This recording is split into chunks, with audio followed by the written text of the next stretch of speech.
From New York, the city that never sleeps, it's Where's Elvis this week? Our guests tonight are comedian Arthur Smith, film director and writer Nora Ephron, writer and broadcaster Armando Iannucci, and presenter Craig Kilborn. And now, please welcome your host, Mr. Jon Stewart. Thank you.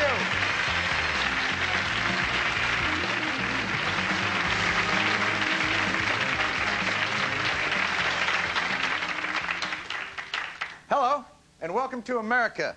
It's been an historic week here, and I'm sure you all have heard the big news from our continent.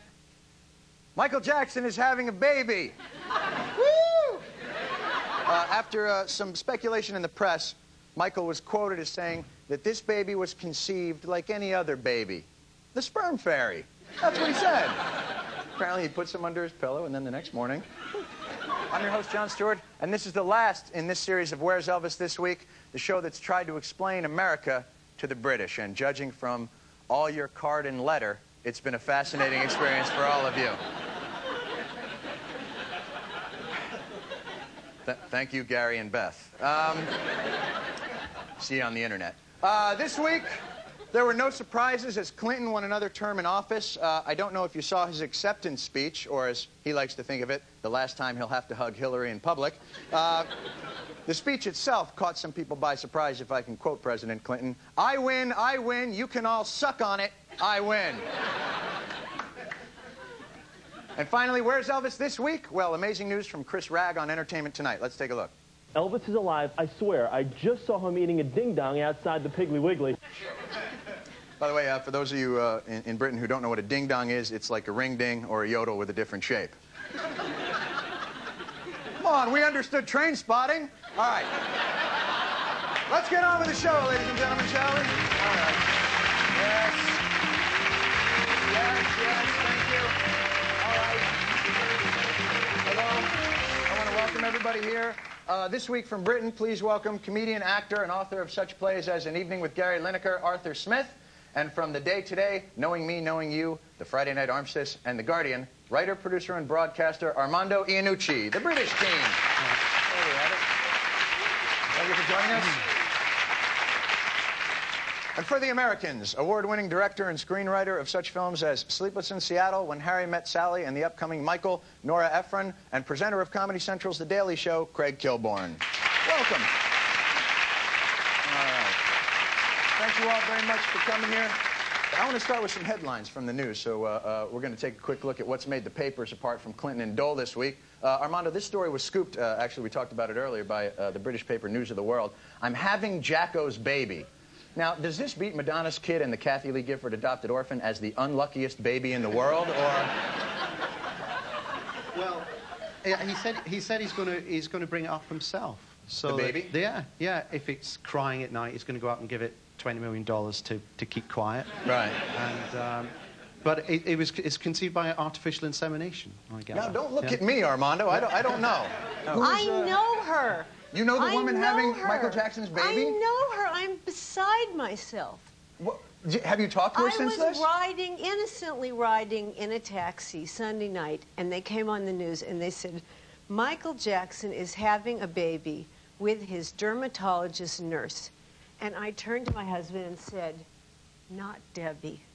Please don't let it be Debbie. The headline that I saw said, Michael Jackson's having a little boy. And I thought, well, no change there, then. That's very possible. Do you think he's ever actually had sex with a woman? Did he try once and bits just sort of came off? Sort of stayed right. Craig Kilborn, what's your thoughts on the Michael Jackson controversy with this is, was she artificially inseminated? Michael says no, but she says I could have sworn that was a needle. So, I don't know. All right, well, that's very interesting. Nora, let's go to another headline here. This is called Courageous Carolyn. Carolyn McCarthy, the housewife who was elected to Congress on an anti-gun platform after her husband had been killed on the Long Island Railroad incident. Is this something, a movie waiting to be made? This sort of story? I think a television series. A television series. Wouldn't you see this? You know, Mrs. Smith Goes to Washington. Yeah, absolutely. I actually hope that she writes down everything that happens to her, because she will be rich forever from it. And could keep it going. And I think, like, the second year, love, don't you think? Oh, absolutely. Yeah. And then the third year, twins. Maybe the Olsen twins. Pop them in there to the series. No, I think Senator in the third year. She beats Alphonse D'Amato. Stay tuned. As played by Ed Asner. Yes. That would be excellent. Yes. Hey, do you know what we're talking about here? I have no idea what was To just briefly said. It could have been encapsulate French. it, there was a shooting incident on the Long Island Railroad. yes. A lot of people were killed, and her husband was one of them. She ran against the congressman of that district who was voting to repeal gun control laws, and she roundly beat him. I'm surprised by that, because you Americans really love guns, don't you? You know, it's funny you bring that up. No, we don't love them, but we But just... it's kind of all part of American culture, isn't it? It's like, well, you know, we see all the westerns and people were out on the frontiers shooting people at the start of the American history. Well, there was people in our way originally, and we had to figure out some kind of a way to... You know, it's not a... I will say this, though. You have a very skewed vision of America, because, as you say, the majority of people here don't really have guns and don't pull them. More guns in America than there are Americans. Sure, if you want to, you know, pull trivialities, yeah. Well, there used to be more Americans. But Yeah, but I noticed. Yes. You never know when Canada's going to attack, and you need to be ready. All right, let's move on to another one here. Arthur, JR hits an Irish gusher. Apparently, they found oil in Ireland, and now they think it's going to turn into Dallas. What's going on over there? Yeah, it's wonderful. You know, but you know, they've had black liquid for years in Ireland. It's called Guinness. And I think it's absolutely... I like the idea of the Irish becoming very, very rich. And I like the idea because there's a lot of Arabs who are rich on oil who live in London and kind of hang out and have a lot of money. And I like the idea of the West End of London being full of very rich Irishmen, because it really confused the police.